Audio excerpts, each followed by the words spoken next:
Hello friends, welcome to our YouTube channel Asan Ra for you. जय माता दी दोस्तों, आप सभी को शारदीय नवरात्रों की हार्दिक शुभकामनाएं। दोस्तों आज हम बात करेंगे नवरात्रि व्रत कब कैसे खोलना चाहिए, क्या खाकर खोलना चाहिए और साथ ही जानेंगे नवरात्रि व्रत का पारण कब करें, नवमी या दशमी को। इसलिए वीडियो के साथ अंत तक बने रहें। दोस्तों नवरात्रि के 9 दिन देवी आदि शक्ति के 9 अलग अलग रूपों की पूजा होती है। माँ के भक्त अपने अपने तरीके से माँ की भक्ति के इन 9 दिनों में माँ की आराधना करते हैं। कुछ लोग 9 दिनों तक फलाहार व्रत करते हैं, तो वहीं कुछ एक समय भोजन ग्रहण कर व्रत करते हैं। दोस्तों कुछ अष्टमी को व्रत का पारण करते हैं, तो वहीं कुछ नवमी को। मान्यताओं के अनुसार नवरात्रि के दौरान 9 दिनों की पूजा के बाद दशमी पर कलश विसर्जन किया जाता है। तो आइए जानते हैं नवरात्रि व्रत कब कैसे खोलना चाहिए, क्या खाकर खोलें, नवरात्रि व्रत का पारण नवमी या दशमी को कब करें। आइए जान लेते हैं नवरात्रि व्रत का पारण कब करना चाहिए। दोस्तों नवरात्रि पारण को लेकर अलग अलग जगहों की अपनी अलग अलग परंपराएं हैं। कुछ लोग नवरात्रि के व्रत का पारण अष्टमी तिथि को करते हैं, तो वहीं कुछ नवमी तिथि में माँ सिद्धिदात्री की पूजा के बाद कन्या पूजन और हवन कर व्रत का पारण करते हैं। दोस्तों बहुत से लोग प्रतिपदा के दिन से लेकर नवमी तिथि तक पूरे 9 व्रत के बाद दशमी तिथि को व्रत का पारण करते हैं। शास्त्रों के अनुसार पारण के लिए नवमी तिथि के अस्त होने से पहले का समय ही सर्वश्रेष्ठ माना गया है।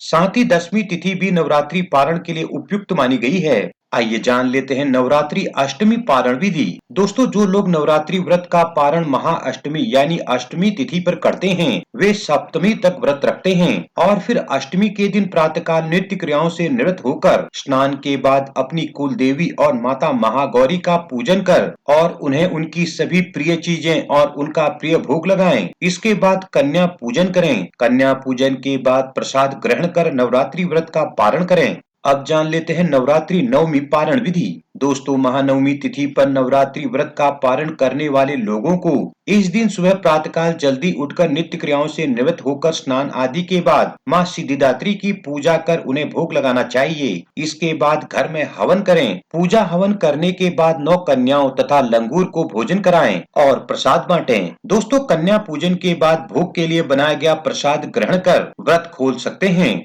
आइए जान लेते हैं व्रत का पारण क्या खाकर करना चाहिए। दोस्तों व्रत का पारण बेहद जरूरी माना गया है।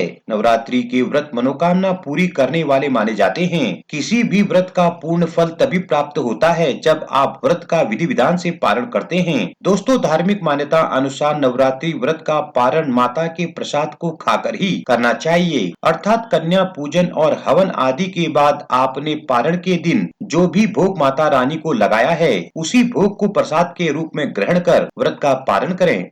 आइए जान लेते हैं नवरात्रि पारण और दुर्गा विसर्जन मुहूर्त क्या रहेगा। दोस्तों 2023 में शारदीय नवरात्रि व्रत का पारण 24 अक्टूबर दिन मंगलवार को दशमी तिथि के दिन किया जाएगा। शास्त्रों के अनुसार पारण 24 अक्टूबर के दिन मंगलवार को सुबह 6:27 के बाद किया जाएगा। दोस्तों नवरात्रि व्रत का पारण प्रतिपदा तिथि से नवमी तिथि तक करना सर्वश्रेष्ठ माना जाता है। दुर्गा विसर्जन मुहूर्त 24 अक्टूबर को सुबह 6:27 से सुबह 8:42 तक का रहेगा। जय माता दी। दोस्तों आपको ये वीडियो और जानकारी कैसी लगी हमें कमेंट करके जरूर बताएं। वीडियो को ज्यादा से ज्यादा लाइक शेयर करें और इसी तरह की वीडियो के लिए हमारे चैनल को अभी सब्सक्राइब कर बेल आइकन को भी प्रेस करें ताकि आगे आने वाली वीडियोज की नोटिफिकेशन आपको सबसे पहले मिल सके।